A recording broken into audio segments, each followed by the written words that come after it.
Good morning, students. Using de Sauty's bridge, we can determine the ratio of capacitance. A de Sauty bridge, it is a Wheatstone network having two resistance and two capacitance and with 4 amps as shown in the circuit. See, this is the Wheatstone network bridge. De Sauty bridge is a Wheatstone network bridge. Here it consists of two resistance R1, R2 and two capacitance C1, C2. Here this one is headphone. It is connected with audio frequency oscillator. Here the bridge is balanced when minimum sound we can observe in the earphone by keeping here R1 is fixed, this value is fixed. For example, say 100 ohm, 200 ohm. R1 is vary, that is 100, 200. For example, say R1 is say maximum 1000 ohm. Here we can fix R1 by adjusting R2, that is 100, 200, 300, etc. Using network theory, we have the condition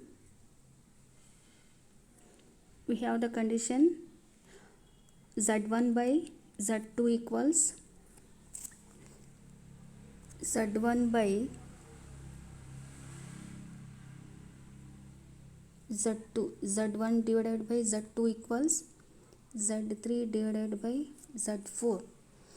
For balance of the bridge, here Z1, Z2, Z3 and Z4. Z1, Z2, Z3, Z4 are the impedance in the 4 amps. Now,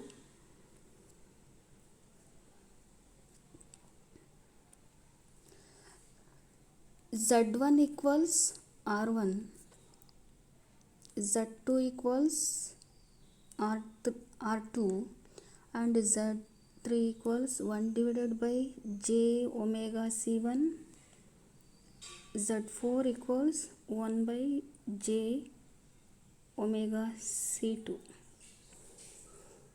Then we take the ratio of R1 and R2. Taking ratio of R1 by R2, we get R1 divided by R2 equals 1 divided by J omega C1 divided by 1 divided by J omega C2. Here J omega gets cancelled. Remaining is C2 by C1. Finally, we get C2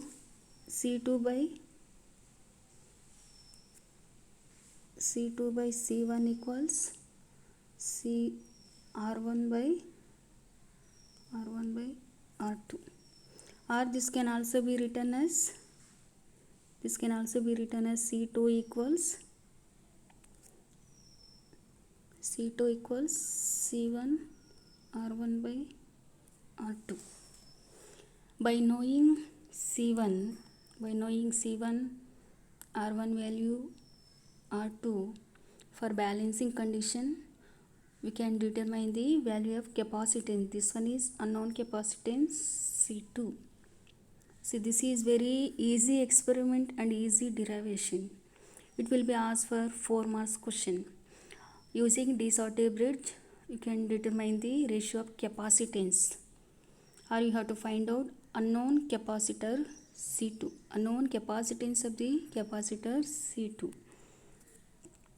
Here de Sauty bridge, it is a Wheatstone network bridge, consists of two resistance. One is R1, R2, C1, C2, headphone, audio frequency oscillator. Here simple. First you have to, R1 is fixed. Here for example, say R1 is fixed, for example 500, 1000, 2000, etc. By varying R2, By varying resistance R2, we can get minimum sound in the headphone.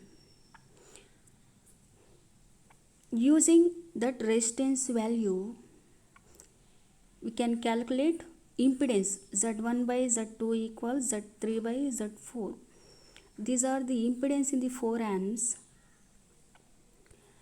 Then Z1 equals R1, resistance R1, Z2 equals R2, and Z3 equals 1 by j omega C1 and Z4 equals 1 by j omega C2. Then take the ratio of R1 by R2. R1 by R2 we get 1 divided by j omega C1 and 1 divided by j omega C2 equals C2 by C1. Finally we get C2 by C1 equals R1 by R2. This equation can be rearranged with C2 equals R1 by R2 into C1, or C2 equals C1 into R1 by R2. By knowing C1, R1, R2 value, for balancing condition we can determine the value of capacitance of the unknown capacitor C2. Next we move on to definition of magnetic dipole. Magnetic dipole is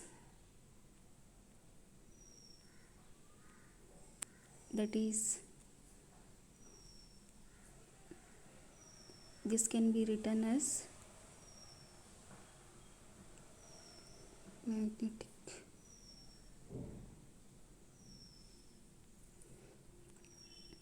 it is a very small distance. Consider any two objects which is separated by a small distance or equal strength. It consists of two magnetic forces of equal strength separated by a small distance. That is known as magnetic dipole momentum. See, this can be written as Pm equals m into 2L. Here Pm equals magnetic dipole momentum. It is a vector quantity. And m is the strength. And L is the magnetic length of the two poles. This is the relation for magnetic dipole momentum. That is Pm equals m into 2L. Then we know that torque acting on the particle, that is tau equals P cross C. Both are vector quantities.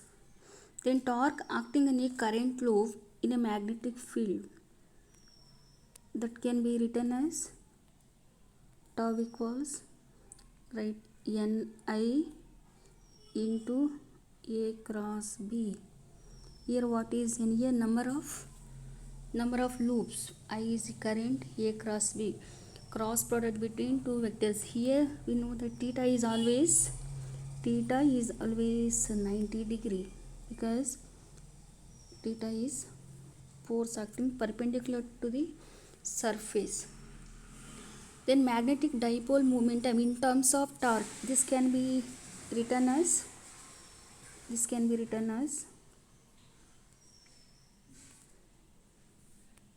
tau equals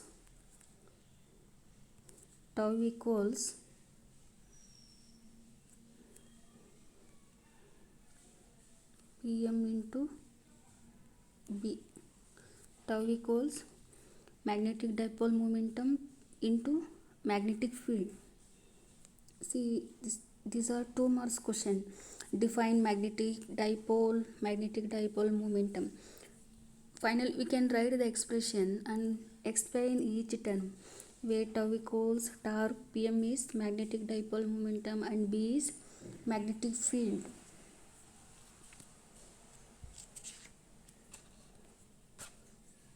Then we already know that magnetic induction or magnetic flux density, that is denoted by letter B equals, here F equals BIDL. Maximum force acting on a current carrying conductor is equal to magnetic field I into dl, where B is magnetic field, I is the current, dl is the change in length. From this value you can, this one is 1 unit, we get maximum force F maximum equals beta. The magnetic induction B is defined as numerically it is equal to the force acting on unit current element which is kept at right angles to the it, or maximum force acting on a unit current element. This is magnetic this is magnetic induction.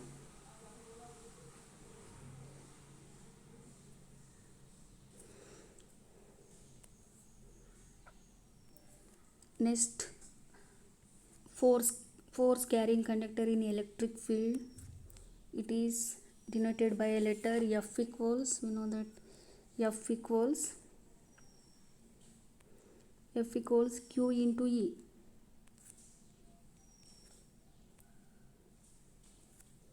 F equals Q into, this is force in terms of electric field. In terms of magnetic field is, magnetic field equals F equals Q into E plus V cross B. Here Q is the charge, E is the electric field, V is the velocity, B is the magnetic field. Then Lorentz force equals, Lorentz force is defined as, it is the sum of Lorentz force.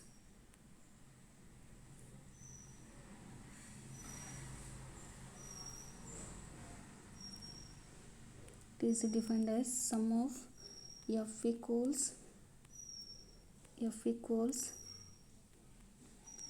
sum of electric field QE plus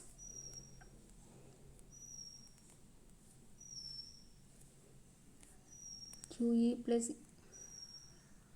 E into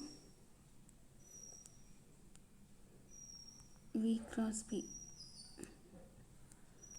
Q into here only one E, V cross B.